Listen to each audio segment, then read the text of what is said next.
Assalamualaikum warahmatullahi wabarakatuh. Perkenalkan, nama saya Gevi Reza Hira Rizwan.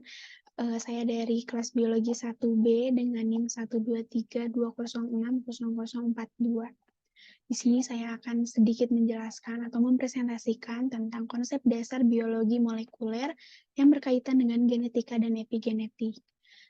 Biologi molekuler adalah studi tentang interaksi genetika dan epigenetik dalam genom manusia, serta menjelaskan konsep dasar biologinya. Genom manusia ini adalah himpunan keseluruhan DNA yang menyimpan informasi genetik unik untuk setiap individu manusia. Jadi genom manusia itu merupakan kayak genom Homo sapiens. Dia terdiri dari 23 kromosom berpasangan dengan total lebih dari 3 miliar base pair DNA. Proyek genom manusia menghasilkan sebuah sekuens referensi dari eukaryotik genom manusia yang digunakan di seluruh dunia dalam seluruh ilmu biomedis. Selanjutnya ada interaksi genom dan epigenom. Interaksi genom dan epigenom adalah proses di mana informasi genetik yang terdapat dalam genom berinteraksi dengan modifikasi epigenetik untuk mengatur ekspresi gen. Lalu ada konsep dasar biologi molekuler. Yang pertama ada struktur DNA dan RNA.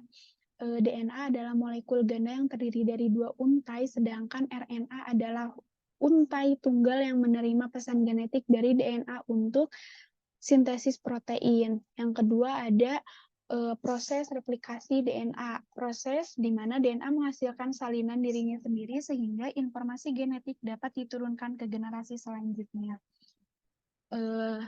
Lalu ada proses transkripsi, proses di mana RNA terbentuk dari DNA dengan bantuan enzim RNA polimerase untuk membawa pesan genetik keluar dari nukleus.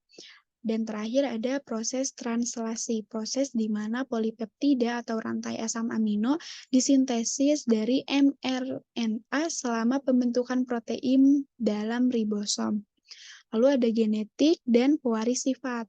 Genetik adalah studi tentang pewaris sifat dari satu generasi ke generasi berikutnya melalui interaksi gen dan dalam genom manusia. Jadi genetik ini tuh merupakan cabang ilmu biologi yang mengkaji tentang cara atau sifat-sifat makhluk hidup diturunkan dari satu generasi ke generasi berikutnya melalui mekanisme pewarisan genetik. Pewaris sifat pada manusia ini ditentukan oleh gen dan kromosom yang dimiliki individu yang melakukan persilangan. Ada beberapa contohnya tuh kayak seperti warna kulit dan juga bentuk rambut. Lalu ada DNA dan pengaruhnya terhadap gen. DNA ini memiliki peran penting dalam pengaturan ekspresi gen melalui proses seperti metilasi DNA yang dapat mempengaruhi aktivitas gen secara positif atau negatif. Lalu, epigenetik dan modifikasi histon. Epigenetika adalah studi tentang perubahan dalam ekspresi gen yang tidak melibatkan perubahan sekuens DNA, seperti modifikasi histon yang dapat mempengaruhi aksesibilitas gen.